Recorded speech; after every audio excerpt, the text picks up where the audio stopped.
আপনারা কি জানেন কিয়ামতের ময়দানে আল্লাহর কাছে বান্দা কোন আমল করলে হিসেব ছাড়া জান্নাতে যাবে? জানেন কেউ? বলতে পারেন কেউ? ভাই, আল্লাহর কাছে হিসেব দিয়ে জান্নাতে যাওয়া কি সহজ কাম না কঠিন কাজ? আরে আল্লাহর কাছে তো অনেক দূরের কথা।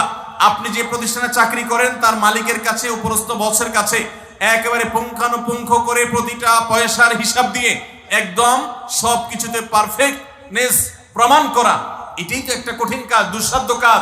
সেখানে সারা জীবনের হিসাব আল্লাহর কাছে দিয়ে পাই পাই করে তারপর আপনি জান্নাতে যাবেন, বিষয়টা এত সহজ না। তাহলে হিসেব ছাড়া আল্লাহ তাআলা এমনিতে বলবেন হিসাব টিসাব নাই, তোমাকে এমনি জান্নাতে দিলাম, এটা চান আপনারা? দেখুন কোরআনে কারীম আল্লাহ তাআলা বলছেন ইন্নামা ইউওয়াফাস সাবিরুনা আজরাহুম বিগাইরি হিসাব।